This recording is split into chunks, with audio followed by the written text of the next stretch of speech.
take over the stage. Thank you for your time. This looks like it's going to be an enjoyable process in teaching some basics on breast cancer awareness. My name is Dr. Dennis Berenbaum. I'm born and raised in Dallas, Texas. I trained for 2.5 years at the University of Michigan and Henry Ford Hospital, then 2 years at Tulane University Medical Center in New Orleans and the Ochsner Clinic. And then I spent 5 years at the University of Texas, MD Anderson Hospital and Tumor Institute, 3 as a fellow and 2 as a clinical professor.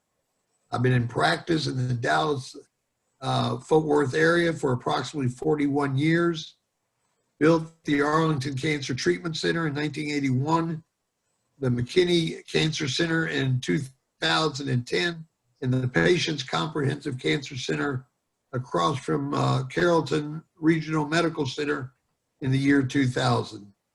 Been dealing basically with hematology oncology, but we also run a sickle cell clinic as well. I associate myself with Dr. Eugene Wojcinski, who also trained at MD Anderson Hospital and at Fox Chase in Philadelphia. Thank you, Dr. Birnbaum. That is an awesome introduction. I wanted to tell everybody who is out there that I really enjoyed doing this presentation with you. I have learned a great deal of knowledge on breast cancer. This is not my primary field, and I'm curious to get more information on it. And doing this presentation with you really increased the level of knowledge in breast cancer for me. So thank you for accepting our offer to come on Saturday evening to do this with us. And with that, our third panelist is Francis. Francis, could you please introduce yourself? Namaste. Namaste. Namaste. Good evening, ladies and gentlemen. My name is Frances Long, and I'm the Community Outreach Director of the Asian Breast Health Outreach Project at Methodist Richardson. And I'm very honored to be here to join this very meaningful event. Thank you so much to the board of UNCON, Dr. Maya, Dr. Dennis, and Ms. Alina for your big heart in bringing early breast cancer detection awareness for the community. And due to language, cultural, knowledge, and financial barriers, many women, many Asian women do not have access to a mammogram. And I will talk about the application criteria for free mammogram after the doctor's presentation. And we truly believe every woman deserves a healthy and happy life. So let's learn together, and I will learn a lot from the doctors today. Thank you so much for having me.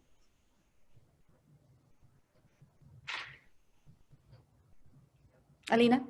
Yeah, now I would like to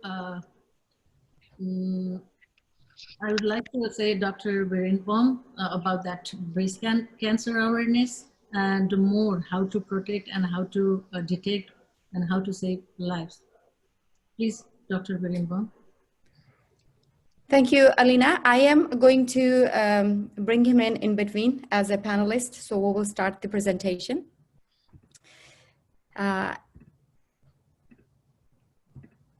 So today we are going to do breast cancer awareness. Everybody knows October is the breast cancer awareness month. So this presentation is to support October month towards breast cancer awareness. There's a little disclaimer for people out there who are watching. The information we are going to present in today's talk is only for informational purposes.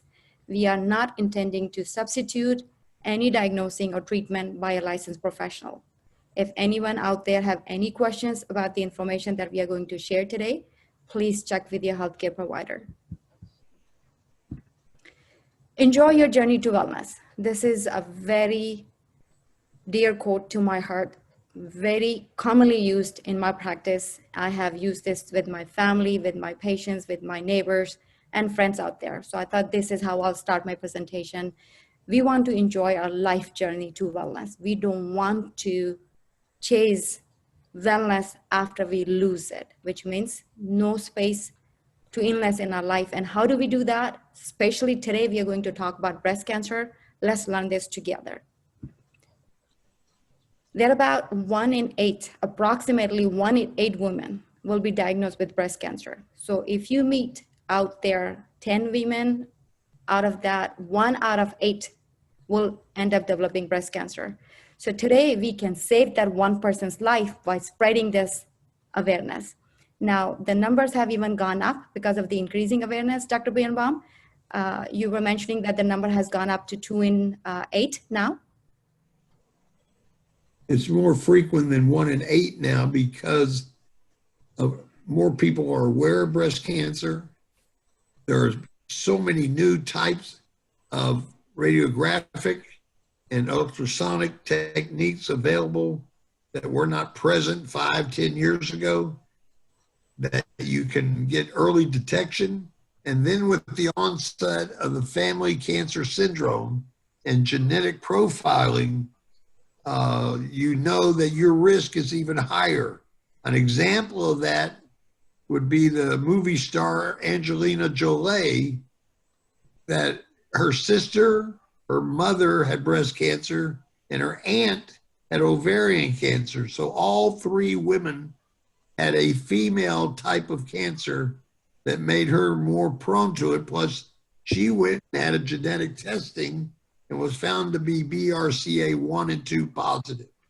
So with all of these elements, radiographically, sonographically, and genetically available to the public, you're able to detect early breast cancer more than you could 5, 10 years ago. Thank you, Dr. Birnbaum. So breast cancer is second most common breast cancer. Because of increasing screening, the number used to be 1 in 8. Now it has gone up to 2 in 8. So today we are planning to educate all the women out there with the knowledge on breast cancer so they can get empowered, because knowledge is power. And we want to inspire every single one of you to go out and share the knowledge that you're learning today from our panelists.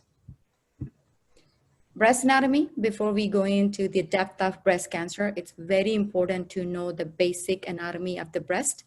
There are 3 most important structures in the breast that play a major role in detecting breast cancer or growing the cancer within.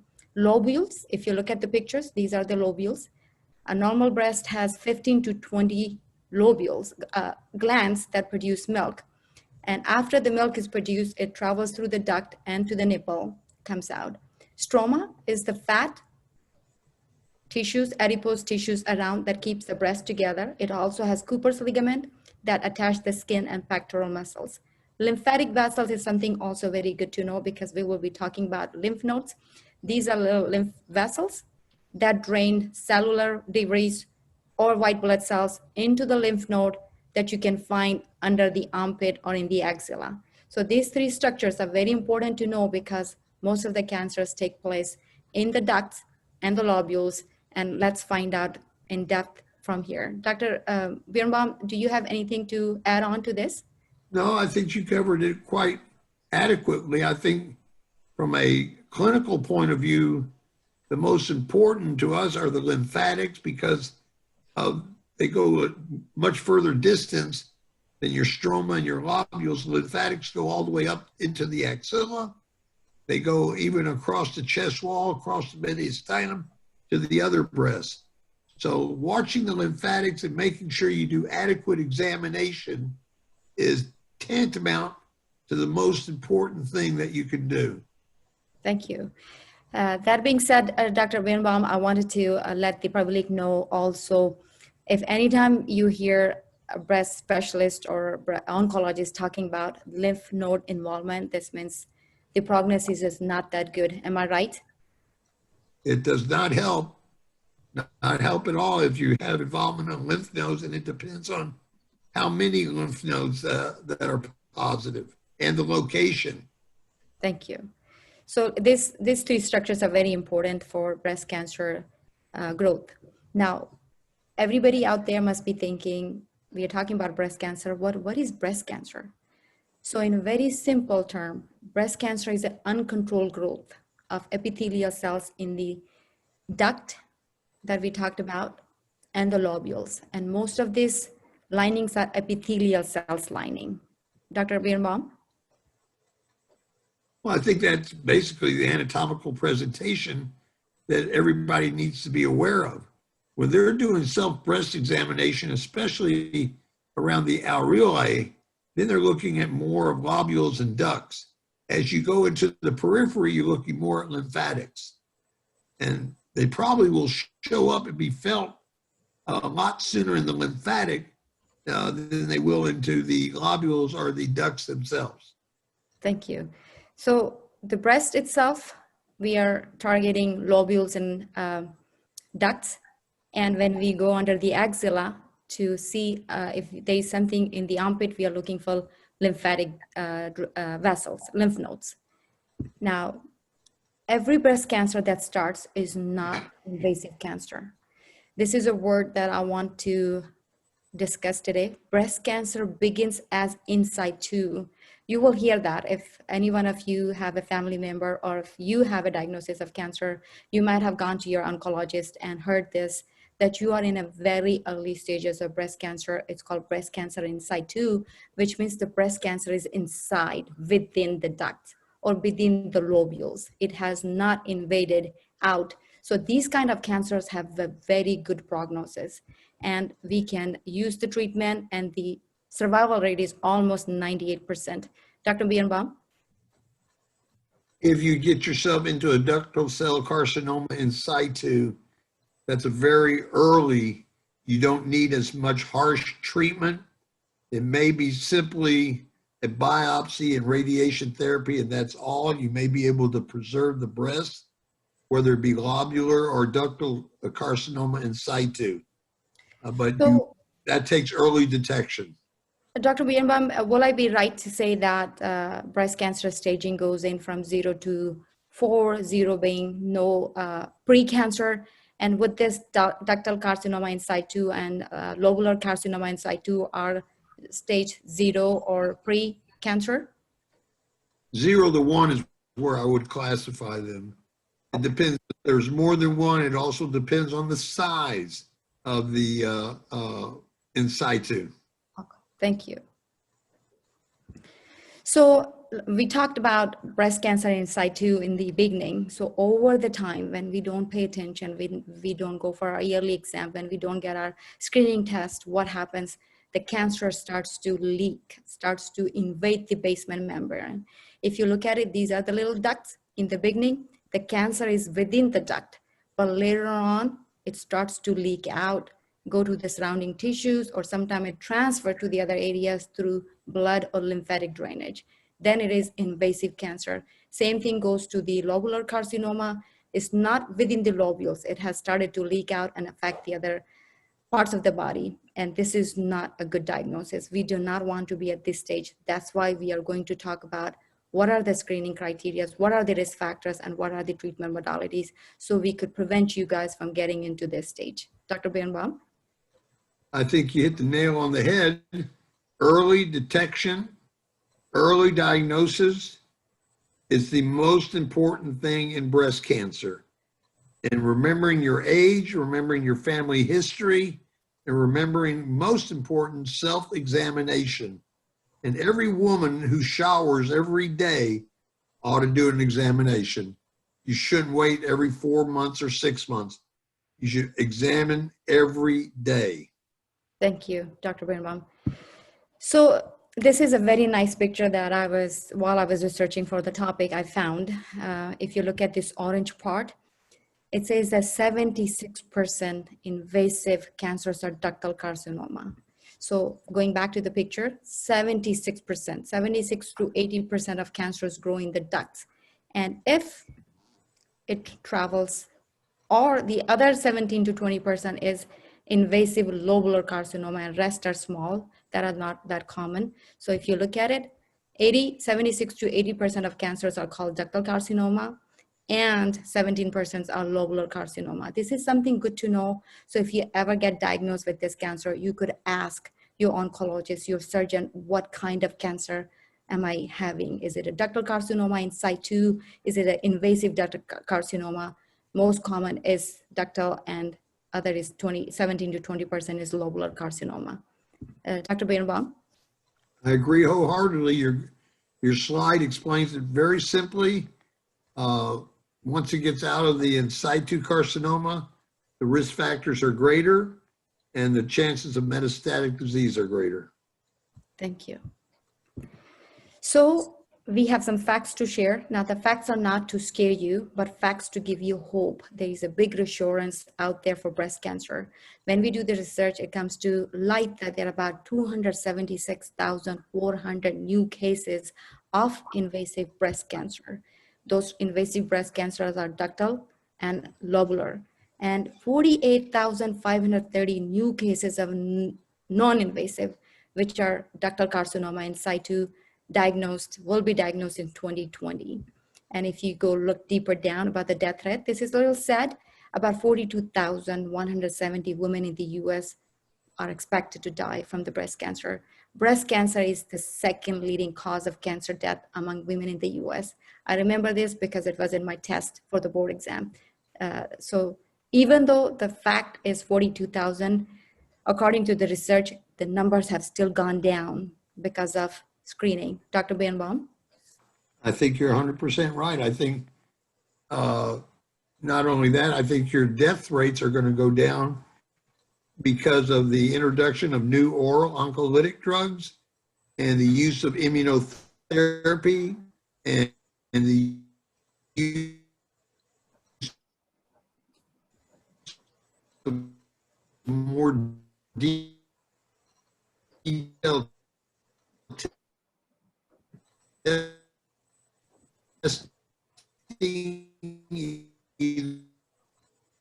types of drugs that are available to those women who have failed the first line or the second line. And there's so much out there today to prolong survival that I think you're able to get good guidance and good information through your doctor and what you see being promoted. Thank you. So I'm pretty sure there are a lot of men out there in the audience today, also through Facebook Live and our website. You all must be thinking, am I at risk? Yes, you are at risk, but not as high as women are. Research says that a man's lifetime risk of breast cancer is 1:883. For women, it's 1:8. For men, it's 1:883. About 2,620 new cases, 2,600 new cases of invasive breast cancers will be detected by 2020. And out of those, 520 breast cancer death is predicted. So it is a cancer that's also found in men, but not that common. Dr. Birnbaum? Two things to say about men's breast cancer. Number one, it's extremely rare. Number two, it's one of the most difficult cancers to treat. Once a male breast cancer metastasizes, because of the hormone problems, they're not estrogen receptor, they're not progesterone receptor. It's a very aggressive disease once it starts metastasizing. There's not that many treatments available. Thank you. So, good news. Like I said, breast cancer is a very reassuring cancer. It has done a big amount of improvement in treatment and detecting. There are about 3.5 million breast cancer survivors, even though there is increasing incidence, even though there are people dying. But if you look at the number of people who are surviving, 3.5 million breast cancer, what does it say? That we are good with advanced technology and the screening process, and the treatment we are providing is of cutting edge, saving the lives. So the key factor for you to take home today, early detection is the best key, and advanced treatment is to prevent happening the death from breast cancer. Dr. Birnbaum? Well, your number is great, but it's really even better. According to ASCO, the American Society for Clinical Oncology, that number is closer to 4.2 million breast cancer survivors today. And there is no question that early detection and the use of some of the advanced treatments, including immunotherapy, have shown to be unbelievably effective in metastatic and advanced breast cancer, improving survival. Thank you. So, what are the risk factors? Everybody out there, are you looking at thinking deeply or pointing the fingers to yourself? What are my risk factors of having breast cancer? Preparing this slide presentation, I was asking these questions to myself. Am I at risk for breast cancer? The one on the top I put down is the question that I got in the exam because it is the most important risk factor for breast cancer. Increasing risk for breast cancer is with increasing number of menstrual cycles.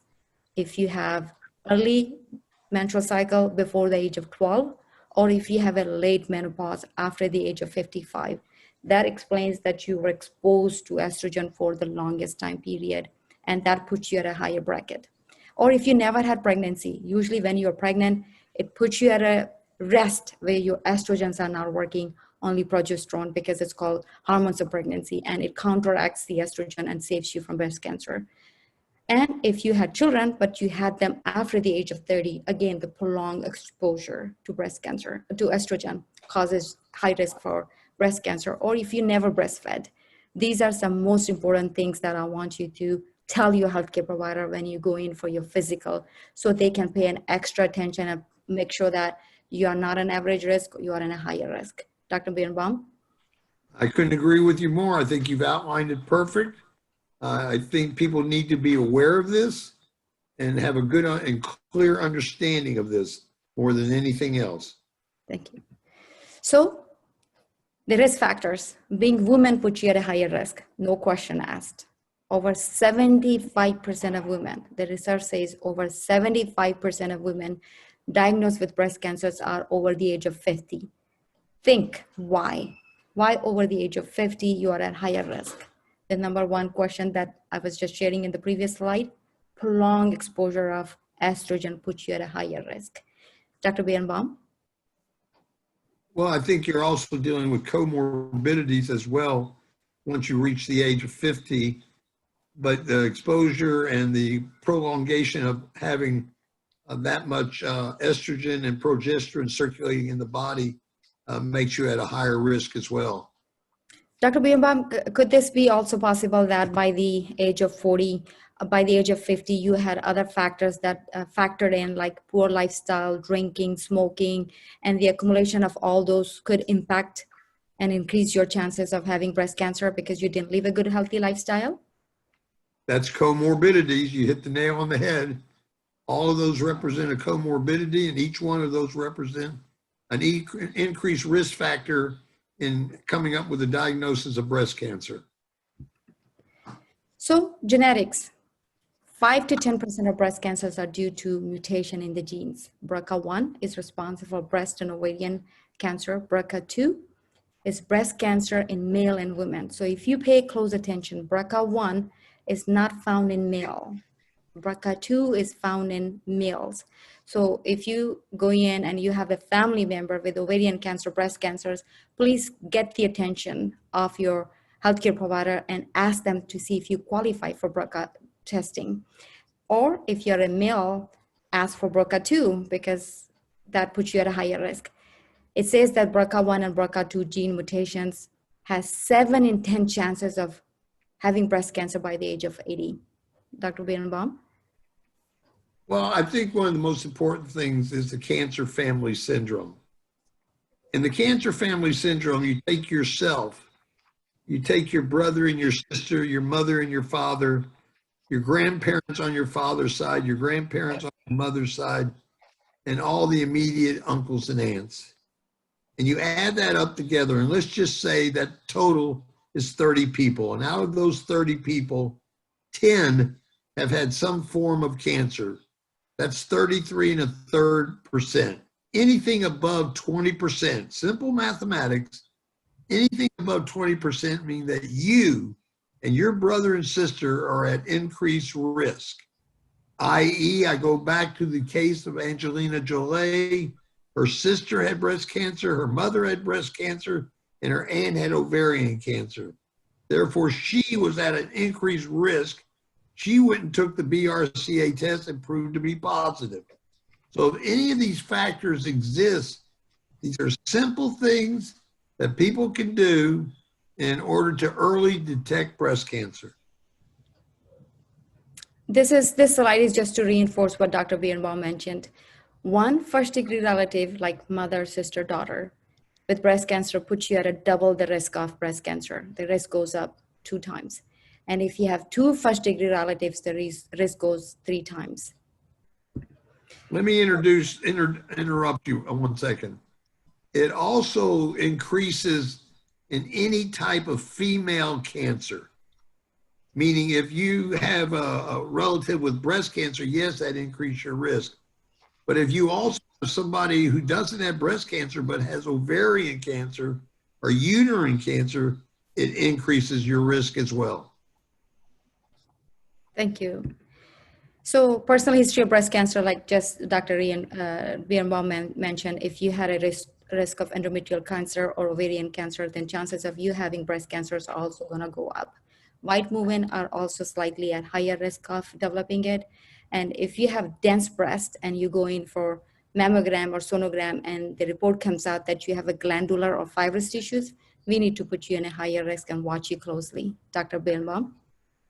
I agree 100%. I think one of the things that makes it very difficult are a lot of young women who get breast implants. Makes it harder and more difficult, one, to examine them, and you got to be real careful in doing the mammogram or the ultrasound on these patients, but they need to be watched real closely. So Dr. Birnbaum, watching more closely means of getting the test more frequently or doing the breast exam more frequently. Could you elaborate that, please? Both. Thank you. And the risk of breast cancer goes up if, as a child, you were exposed to frequent chest x-rays like dealing with Hodgkin's or non-Hodgkin's lymphoma. Dr. Birnbaum?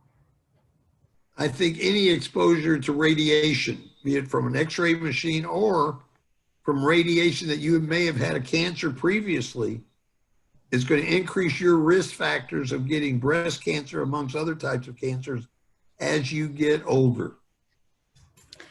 I had one of the patients who asked this question, and I clarified that question with Dr. Birnbaum yesterday, was if as a child you had an asthma and you were a frequent flyer to the ER where you got exposed to frequent chest x-rays, you are not at an increased risk of breast cancer. It's only for the people who were Hodgkin's or non-Hodgkin's lymphoma and who were given radiation to treat that. Am I right, Doctor? Yes, if you were diagnosed with cancer as a child, your risk of breast cancer is most likely higher than the average population. You and your doctor should consider a more aggressive breast cancer screening program and work this out together. This plan might include more frequent mammograms, starting at an earlier age, or possibly using different screening techniques, such as the breast MRI, which is definitely more interpretive than just a regular mammogram.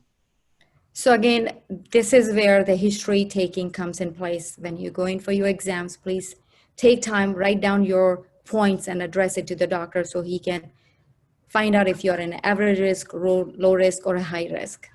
Now, risk factors also hormone therapy after menopause, the women who have taken postmenopausal hormone therapy or hormonal replacement therapy after she had both the ovaries taken out, also put you at a higher risk for breast cancer. Dr. Birnbaum?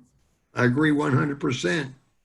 One of the treatments right off in breast cancer is to, the old way was, and now they're going back to it, is to take the ovaries out. Very important. Dr. Birnbaum, is that right that hormone replacement therapy or any hormone therapy should not be beyond 10 years if you're planning to use for the medical diagnosis purposes? Is there any research?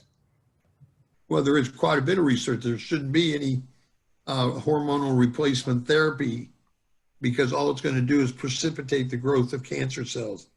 That's why when you do a breast biopsy, you're always checking for HER2 new, HER2 positive, PR positive. These are the factors. And if you're out there taking hormone replacement therapy, it's only going to enhance the chance and opportunity for you to develop abnormal tissue and develop a breast cancer.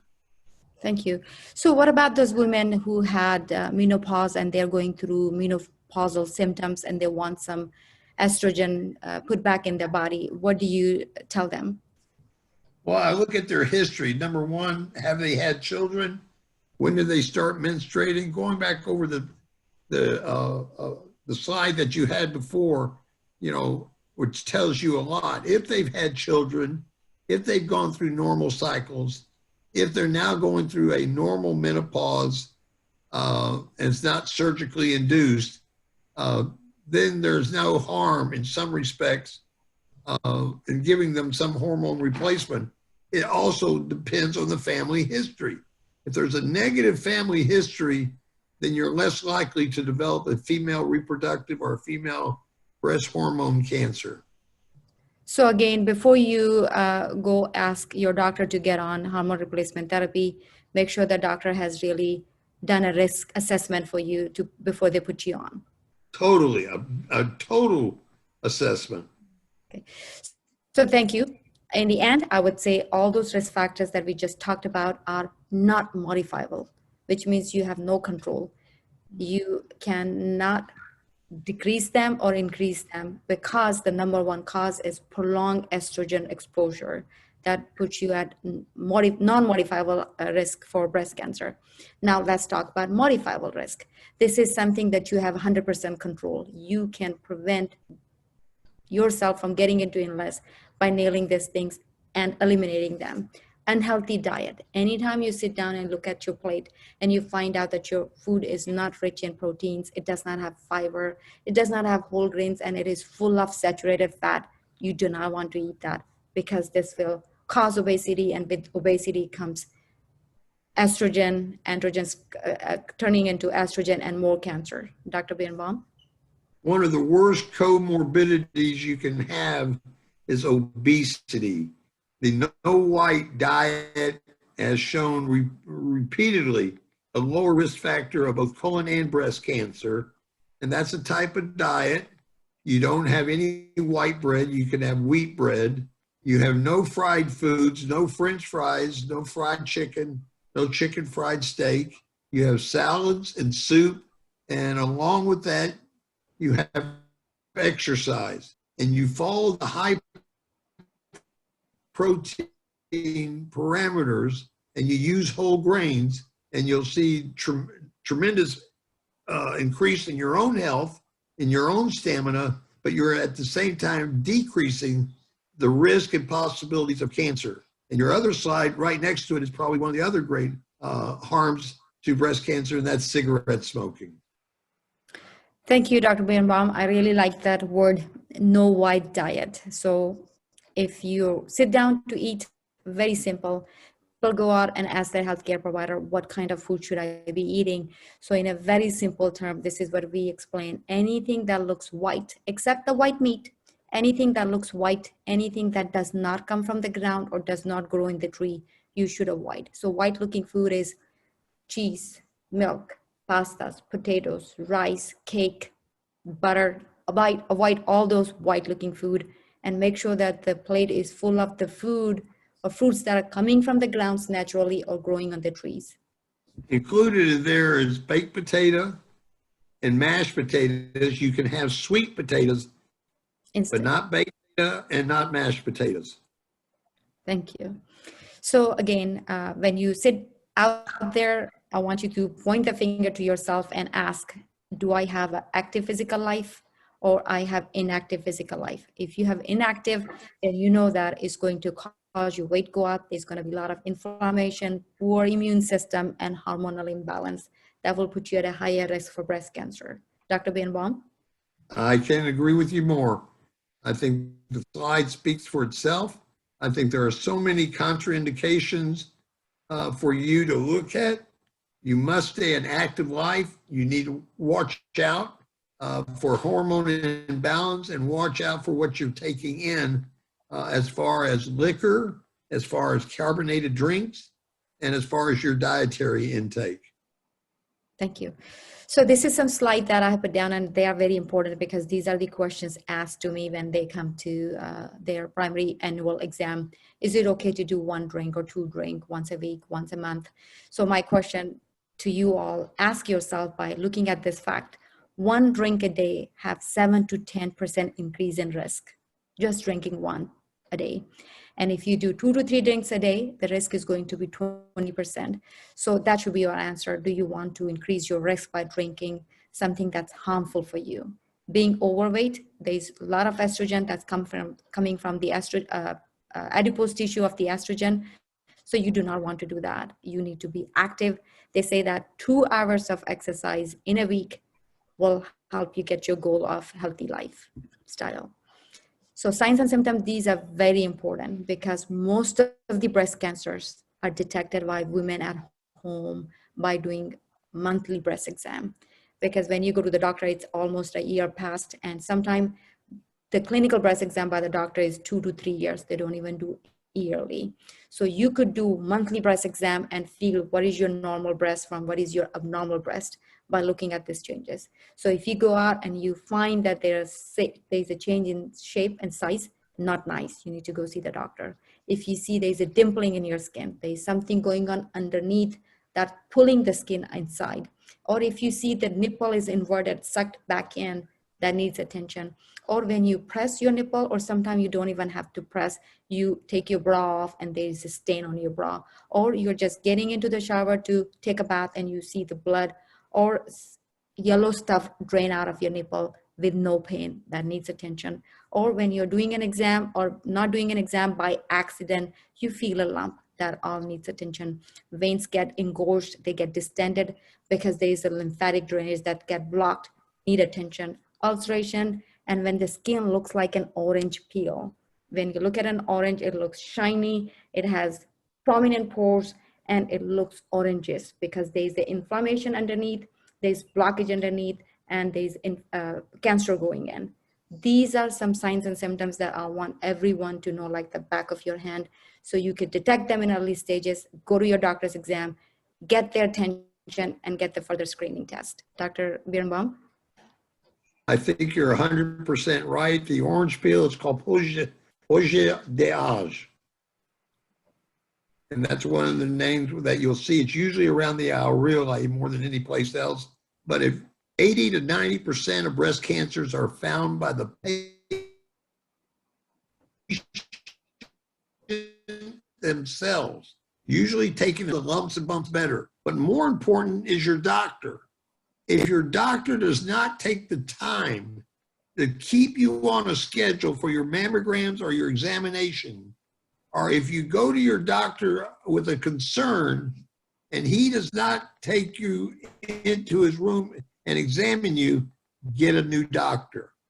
You may find that your second or your third choice should have been your first, because we're not playing games here, especially if you've got a family history.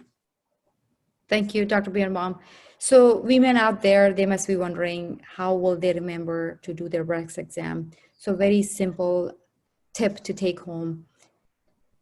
On your birthday, mark the calendar. If you're born on 16th, make sure on the 16th of every month you do your breast, if you do not have a cycle. But if you have a regular cycle, then you do a week after your menstrual cycle when there is no hormonal influence, your breast is calm, and you could feel the changes better. So 1 week after your menstrual cycle, every month, twice a month if you have high risk family member, or if you had a previous breast cancer, maybe more frequently, and do it consistently on a routine basis. So if you look at this is something very important that I will have Dr. Birnbaum explain, elaborate. All I wanted to tell you, this is what you need to remember. 60% of breast cancer take place in upper outer quadrant of each breast. That could be the reason because there's a lymphatic drainage that starts here and causes proliferation, growth, and it goes further out. Dr. Birnbaum? I think that explains it completely. Is the lymphatic drainage. The majority of cancers are found in the upper outer quadrant. That's why it's important to know how to do an axillary exam it's almost painful to do a correct axillary exam. You cup your hand together and you go very high into your axilla. I mean, really high. And then you go halfway down your axilla to about the level of the nipple. If you write a straight line over to your axilla, that's the mid axillary, and then you go down below that. Even where the ribs are, you don't think that there's anything there, but there could be. There's a low, the mid, and the high axillary examination. After that, you need to examine the entire breast, all the way doing circular motions from the outermost point of the breast down to the areolae and down to the nipple. And all of those can be contingent and have evidence of lobular or nodules present, and you may even have some secretion from the nipple itself.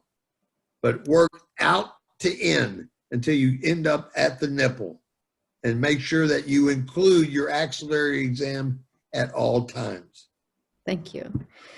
So, Dr. Birnbaum, I have explained to my patients that, some women just take care of the breast and leave the rest out. And I have explained them that if you need to do your breast exam, make sure, like you mentioned, go from out to in. Start from your axilla, make sure you go deep inside and make sure you press it deep inside, because you need to feel that lump that could be as small as a pea or as big as a lemon, to feel it, and then go over your collarbone, below the collarbone, and go over your chest bone to make sure you cover everything, and then go in the end on your breast. Nice and easy. Either you can go in a circle, make sure that every part of the breast is covered, or you can go up and down, make sure you're covering all the parts, and in the end you squeeze the breast. So like Dr. Ben was explaining, make sure you dig deep down in the axilla, because this is where most of the cancer takes place, upper outer quadrant, and the lymph nodes drain into the axilla. Dr. Birnbaum? One of the things that you must be concerned about at all times is to make sure you do the axillary examination, because if you listen to a lot of surgeons who do breast cancer, they'll say that they had the primary breast cancer 2 to 3 centimeters in the upper outer quadrant, but they found 5 or 6 or 7 or more lymph nodes in the axilla, and most of them are probably in the high to middle axilla. Thank you. So this the is other thing that you want to watch for. Thank you. So this is my very favorite picture. It's called Know Your Lemon. So if you look at your breast in the morning and you find out there's a thick area, it's concerning. Please go seek a exam with your healthcare provider. If you see there is a dimple, skin gone, sucked in, this is something concerning. You look at your breast, you find the nipple crust, which was not there previous day. This is concerning. Or if you see a red hot area, it's inflammatory breast changes, needs a concerning. It's concerning and needs an exam. And if you see there's a fluid coming out, it could be brownish, clear, white, needs attention. Or if you see a sore, which was not there, and then you didn't hit yourself, there was no bump, nothing, and then there is a sore underneath, needs exam.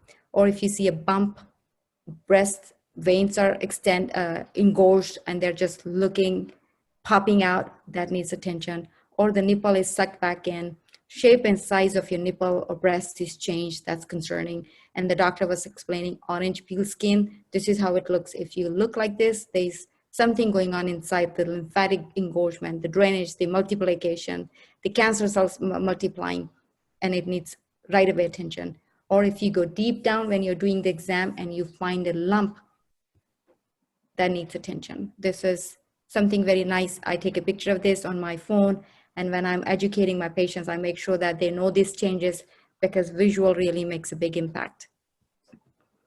So how to diagnose? We have heard about, so far we have covered what is breast cancer, how it happens, what are the risk factors. Now this is something that will, I would say, very important for you guys to do it yourself and have your doctor do it for you. So when you go in, make sure you give a thorough history to your doctor. If the doctor doesn't ask the history, catch his attention and you make sure that he writes down all those risk factors for you. Get a thorough physical exam, learn how to do a self breast exam, and have him do a clinical breast exam because you might have missed something that they can catch it. Get a mammogram done, screening mammogram, or if there is something going on, they can order a diagnostic mammogram before the age of 40. Get a sonogram if there is a lump or lesion going on. If any of those abnormal findings are detected, the doctor will refer you to a breast specialist or breast surgeon, and he will do the biopsy. And if needed, supplemental MRI studies will be ordered. Dr. Birnbaum? I go back to the basic and simple premise of everything we've talked about, and that is that 80 to 90% of all breast cancers are found by the patient themselves. If you do not do your own self-breast examinations at least twice a week, outside of the time that you're in your period, if you only wait for your doctor to do it on a yearly basis or a half a year basis, or when your mammogram is due, it may be too late. You need to be doing a examination, takes less than 60 seconds while you're in the shower as often as possible.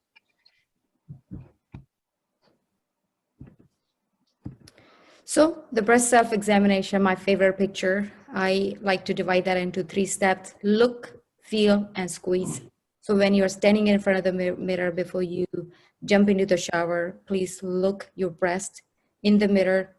Put your hand on the waist because there are some cancers that you cannot see with the hand down or you cannot see with the hand up. So do all 3 postures so you could look at the breast from different angles and look for those bump and lump and retractions and skin changes, any discharge coming out, any crust.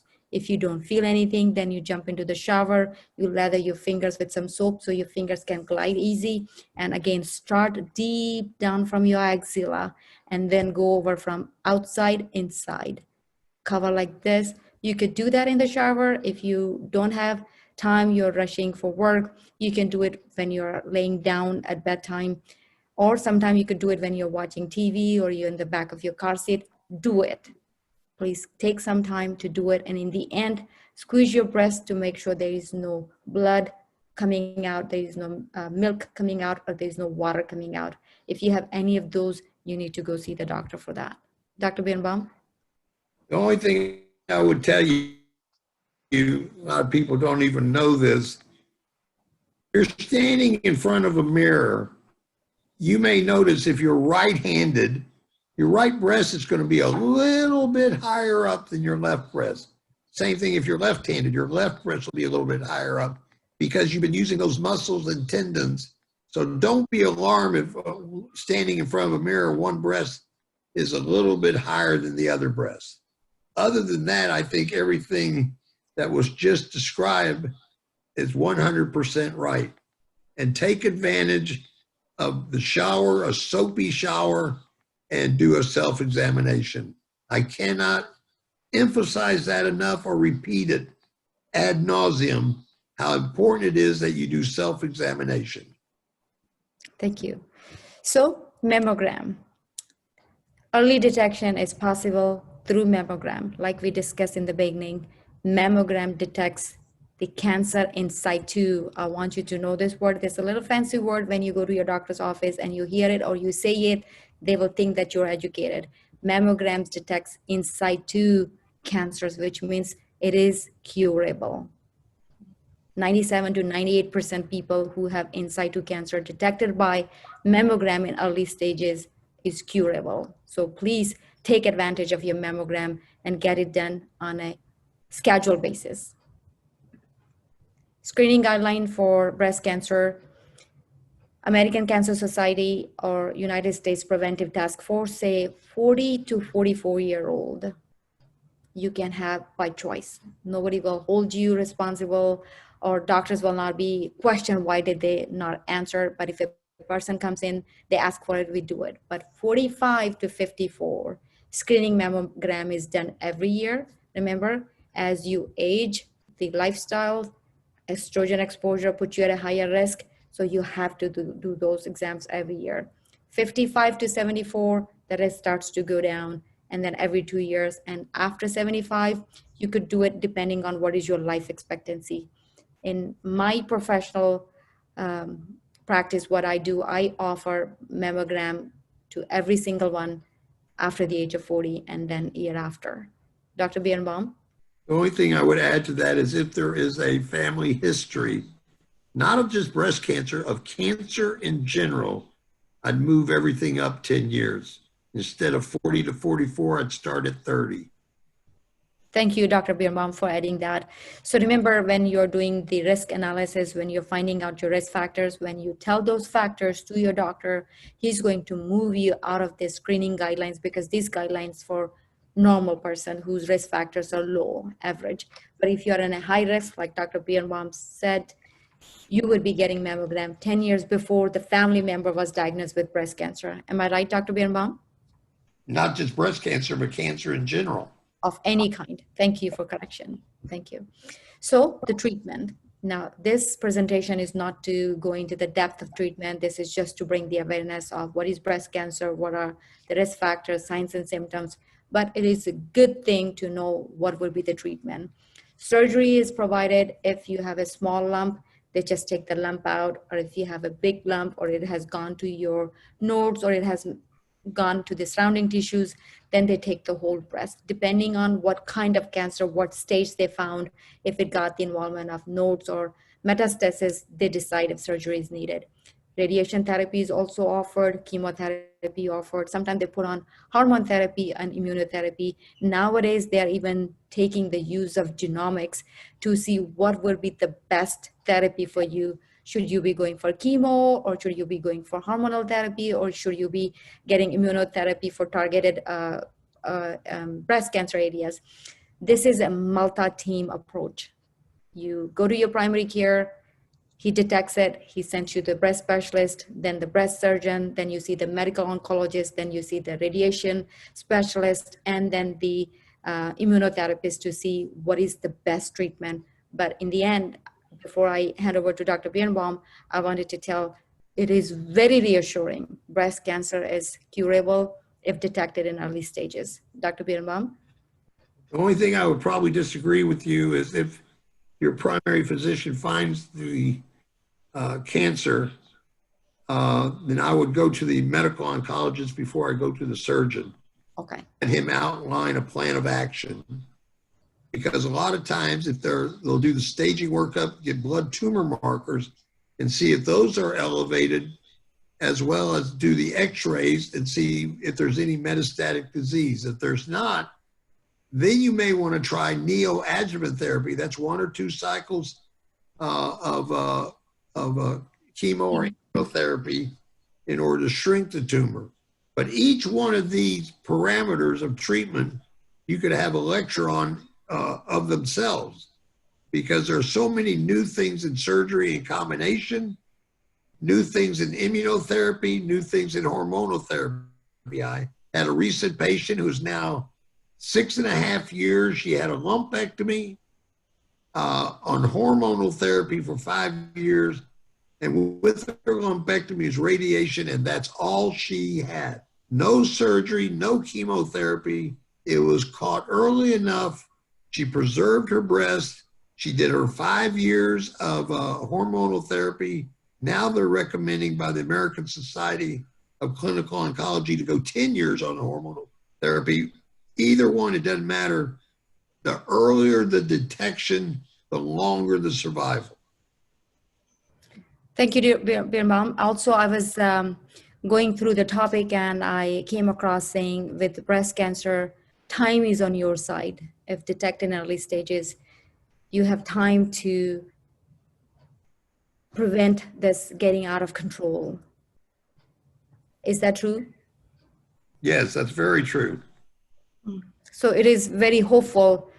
Anticipate good results, good outcomes if you go for your yearly exam, get your screening done, and if you get detected with cancer in early stages, the prognosis outcomes are really good for breast cancer.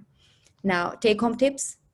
Please go for your yearly physical exams, get your routine blood work done, get your screening test done.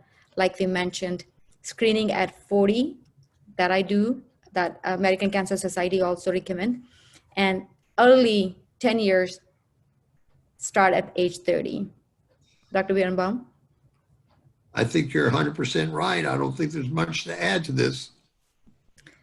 So to this also, I wanted to add, please add on to healthy lifestyle, exercise, stay away from smoke, unhealthy food, and stay in close proximity with your healthcare provider so they can define or let you know when your physical exam is due, when your mammogram is due, when is your colonoscopy due, and all that stuff. So please do not miss your physical exams.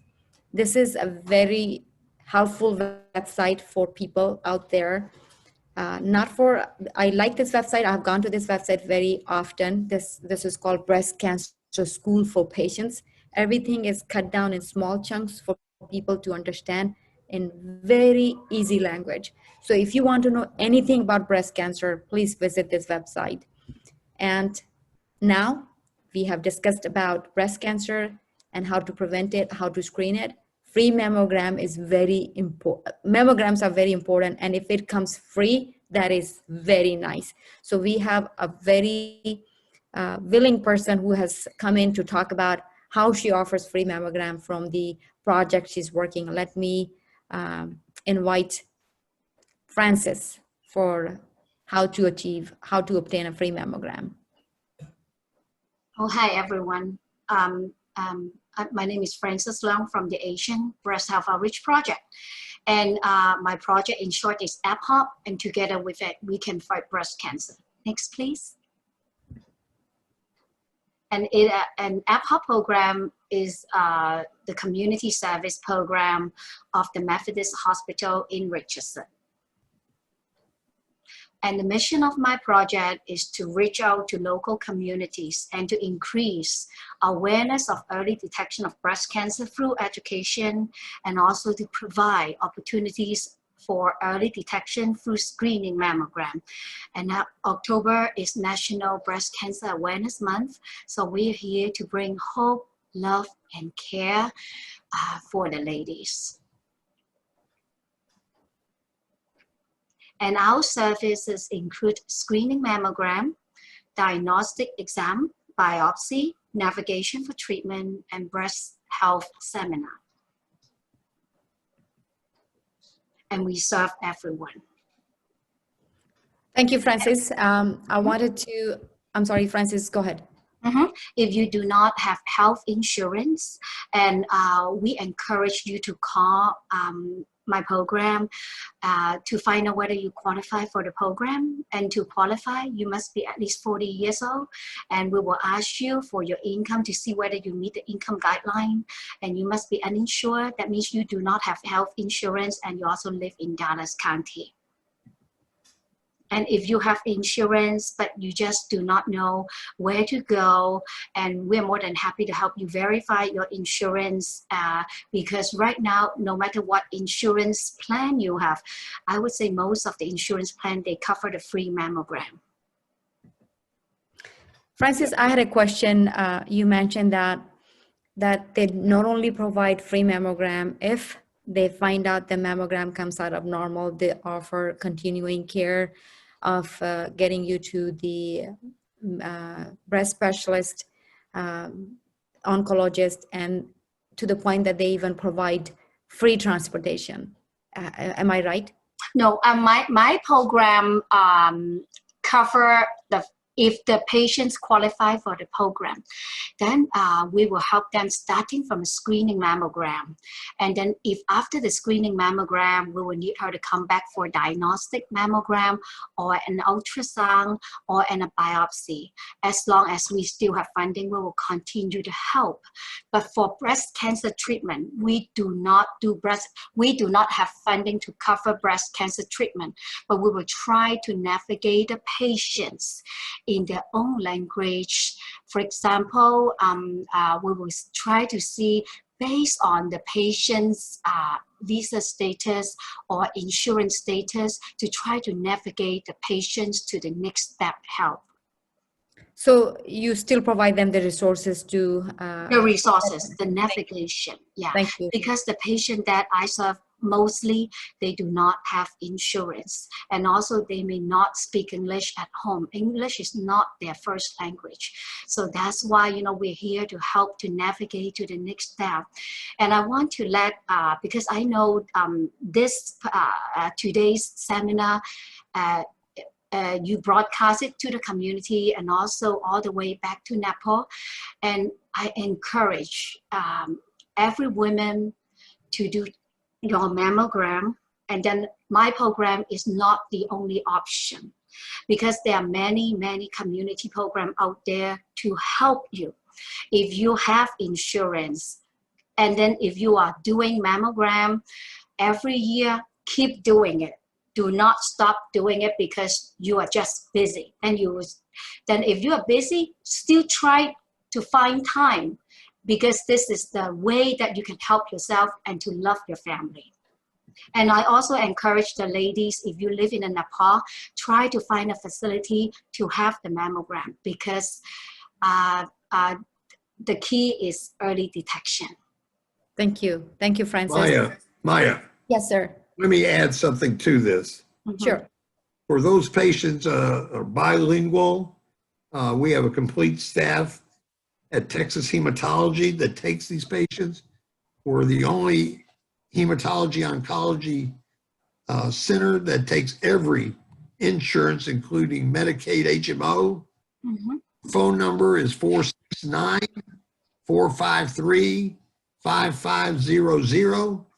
And if you want to reach me, just tell them to call me, and I will call you back no matter what time of day it is, day or night. I don't want to know on Monday if you had a problem on Friday. So we're available. We have multilingual staff members, and we will help them either get insurance or work around it with the various drug companies. So we are available to them at any time on any day. Thank you, Dr. Birnbaum. That is very reassuring. Like cancer is reassuring, and your message to them that they could contact you anytime, Friday, Saturday, Sunday, just info@thocpa.com. And 469-453-5500 is his office number. Please call, leave a message. He will get in touch with you. And this is the number for free mammogram. I'm going to leave this on screen for some time so you can write it down. You could contact Frances. She has a criteria. If you fulfill that criteria, she'll get you scheduled for mammogram. Once again, number is 469-204-6888. And this is the number for Dr. Birnbaum, oncologist, hematologist, 469-453-5500. Any questions related to cancer? He's not only breast cancer specialist, he specializes in all kinds of cancers. You could email him and he will definitely reach back. And for us, UNCON, Women for Women team, if you have any questions, please send us an email at info@usanepalnetwork.org. We will answer. If we do not have any answer, we will get connected with Dr. Birnbaum or other resources and we'll get you the answer. And these are some references. That being said, I wanted to thank you everyone for joining. And now I would like to hand over the session to Alina so she could conclude and thank everyone for coming and giving your precious time on Saturday evening. Thank you. Thank you. Thank you, Dr. Maya, and thank you, Dr. Denise Birnbaum, and thank you, Ms. Francis, for the information who don't have a insurance or who needed to do reschedule for the mammogram. Please go ahead and do your mammogram as soon as possible. If you are scheduled to mammogram, don't miss it. And early detection, as Ms. Dr. Maya and Dr. Denise Birnbaum says, early detection is the most important and save life. Thanks a lot, really appreciate it. If any question, as Dr. Maya says, we have our website, you can go, or There is a question, Alina. I'm reading it on the chat. It's from Rajendra Kumar Palukurti. He's asking, can 76% cured by bypass surgery of the ducts That's a very good question, very intelligent question, and I have an expert here. Dr. Birnbaum, what would you say those ductal carcinomas, are they curable? Yes. So like we mentioned, you know, if you detect them in early stages, we have cutting edge therapies, treatments, immunotherapy, genomics that would tell us what is the individualized treatment plan for you. All we have to do is detect that in early stages and go through the program and stay with the oncologist till they clear you up. Once you have the tissue and you send the tissue off, you can put together a program. And in most instances, you'll see greater than a 75% chance of a CR, complete remission. Thank you. His other question was, can 17%, you know how we were talking about 80% were ductal carcinomas and 17% were lobular carcinoma. His other question was, can 17% be cured by bypass surgery or lobules and duct removal? Like if you remove them, can they be cured? That's what he's asking. All you're talking about is difference in anatomical locations. Yes, they can be cured if taken. You take the same tissue and you send it off. You do special studies. Depends on where it's located in the lobules and depends on the size. Whether it be intraductal or intralobule, size is also very important. Once it starts getting greater than 3.5 to 4 centimeters, you've got to be very aggressive with it. Under that size, you're able a little bit have more leeway and a greater variety of treatment modalities to you. While I was preparing for this talk, I also came across a research article that mentioned when they do the biopsy, they send the cells for study of the cancer factors to see if they have estrogen receptor, progesterone receptor, HER2, or -3. And depending on that, they do genomics and find out if chemotherapy is going to work for the patient, if the person is going to have targeted immunotherapy, or they're going to have radiation. Am I right, Dr. Birnbaum? Well, every patient, once they have a biopsy, once they have tissue removed, is studied right there in the path lab, not sending it off, for ER, PR, positive or negative, Herceptin or HR, positive or negative. That's normal. That's every day.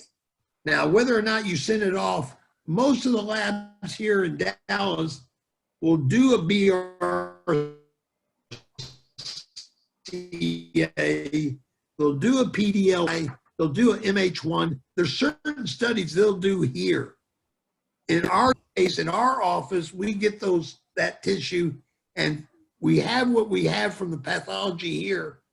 All of them do ERPR and HER2. That's required. That'd be criminal if they did not do that. But we send all of our tissues off in addition to what the pathology labs do here. There's specialty labs like Foundation One, Guardian, and Caris. And these three companies will go into the genomics and they'll go into those that are receptive and they'll pick out specific therapies that you would never even thought of. And a lot of them are a combination of immunotherapy and chemotherapy, and some of them is just hormonal therapy with radiation. Not everybody needs chemotherapy or immunotherapy. Thank you. That was very valuable information. Anybody has any questions, you could put it on the chat. I will read that to Dr. Birnbaum. And if you don't have any questions now, you can definitely email it to us. And that being said, moving forward, I would like to have Alina conclude this session. Thank you, everyone, joining this our UNCON program, and Dr. Maya and Dr. Birnbaum, thanks a lot for your valuable time. And if possible, we can continue for more information. Thanks a lot. Have a good night. Thank you. Good night. Thank you for joining. Bye-bye. Bye-bye. Thank you. Thank you, Dr. Birnbaum. Thank you, Thank Maya. you, Francis. Nice talking to you. Thank you. Thank you, Thank you, everyone. everyone, for joining. Thank you. Jonathan? Thank you very much. Thank you.